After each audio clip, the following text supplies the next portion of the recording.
يوصيكم الله في أولادكم للذكر مثل حظ الأنثيين فإن كن نساء فوق 2 فلهن ثلثا ما ترك وإن كانت واحدة فلها النصف وَلِأَبَوَيْهِ لِكُلِّ وَاحِدٍ مِّنْهُمَا السُّدُسُ مِمَّا تَرَكَ إِن كَانَ لَهُ وَلَدٌ فَإِن لَّمْ يَكُن لَّهُ وَلَدٌ وَوَرِثَهُ أَبَوَاهُ فَلِأُمِّهِ الثُّلُثُ فَإِن كَانَ لَهُ إِخْوَةٌ فَلِأُمِّهِ السُّدُسُ من بعد وصية يوصي بها أو دين آباؤكم وأبناؤكم لا تدرون أيهم أقرب لكم نفعا فريضة من الله ان اللہ کان علیما حکیما۔ اللہ تمہاری اولاد کے بارے میں تم کو حکم دیتا ہے کہ مرد کا حصہ 2 عورتوں کے برابر ہے، اور اگر صرف عورتیں ہی ہوں 2 یا 2 سے زیادہ تو مرنے والے نے جو کچھ چھوڑا ہو انہیں اس کا 2/3 حصہ ملے گا، اور اگر صرف ایک عورت ہو تو اسے ترکے کا آدھا حصہ ملے گا، اور مرنے والے کے والدین میں سے ہر ایک کو ترکے کا 6واں حصہ ملے گا، بشرطے کہ مرنے والے کی کوئی اولاد ہو، اور اگر اس کی کوئی اولاد نہ ہو اور اس کے والدین ہی اس کے وارث ہوں تو اس کی ماں 3/4 حصے کی حقدار ہے۔ ہاں، اگر اس کے کئی بھائی ہوں تو اس کی ماں کو 6واں حصہ دیا جائے گا، اور یہ ساری تقسیم اس وصیت پر عمل کرنے کے بعد ہوگی جو مرنے والے نے کی ہو، یا اگر اس کے ذمے کوئی قرض ہے تو اس کی ادائیگی کے بعد۔ تمہیں اس بات کا ٹھیک ٹھیک علم نہیں ہے کہ تمہارے باپ بیٹوں میں سے کون فائدہ پہنچانے کے لحاظ سے تم سے زیادہ قریب ہے، یہ تو اللہ کے مقرر کیے ہوئے حصے ہیں۔ یقین رکھو کہ اللہ علم کا بھی مالک ہے، حکمت کا بھی مالک۔ وَلَكُمْ نِصْفُ مَا تَرَكَ أَزْوَاجُكُمْ إِن لَّمْ يَكُن لَّهُنَّ وَلَدٌ فَإِن كَانَ لَهُنَّ وَلَدٌ فَلَكُمُ الرُّبُعُ مِمَّا تَرَكْنَ من بعد وصية يوصين بها أو دين وَلَهُنَّ الرُّبُعُ مِمَّا تَرَكْتُمْ إِن لَّمْ يَكُن لَّكُمْ وَلَدٌ فَإِن كَانَ لَكُمْ وَلَدٌ فَلَهُنَّ الثُّمُنُ مِمَّا تَرَكْتُمْ من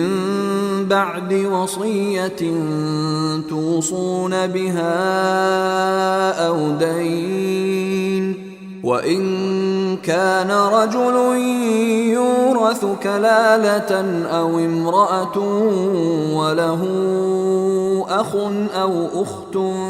فَلِكُلِّ واحد منهما السُّدُسُ فَإِن كَانُوا أَكْثَرَ مِن ذَلِكَ فَهُمْ شُرَكَاءُ فِي الثُّلُثِ من بعد وصية يوصى بها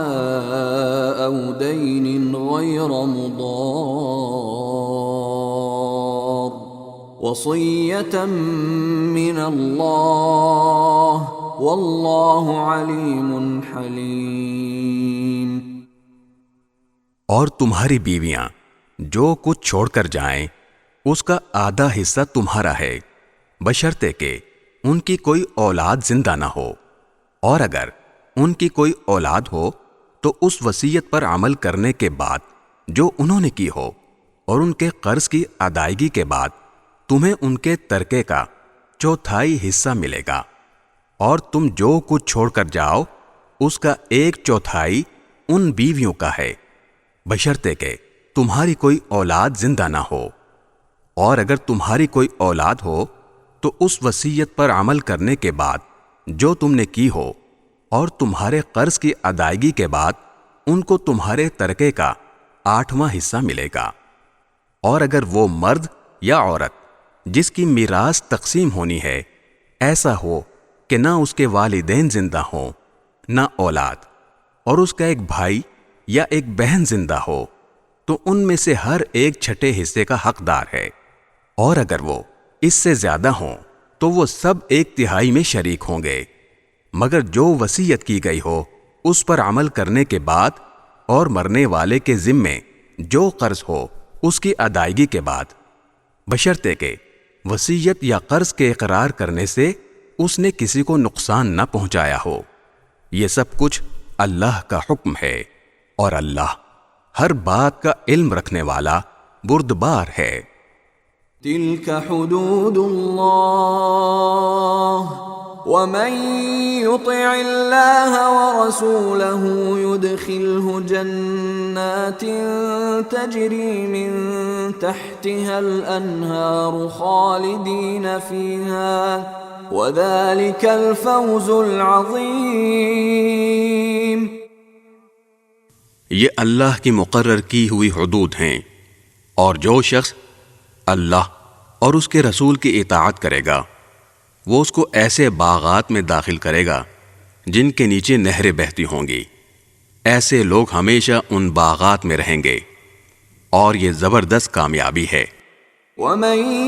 يعص الله ورسوله ويتعد حدوده يدخله نارا خالدا فيها وله عذاب مهين۔ اور جو شخص اللہ اور اس کے رسول کی نافرمانی کرے گا اور اس کی مقرر کی ہوئی حدود سے تجاوز کرے گا، اسے اللہ دوزخ میں داخل کرے گا جس میں وہ ہمیشہ رہے گا، اور اس کو ایسا عذاب ہوگا جو ذلیل کر کے رکھ دے گا۔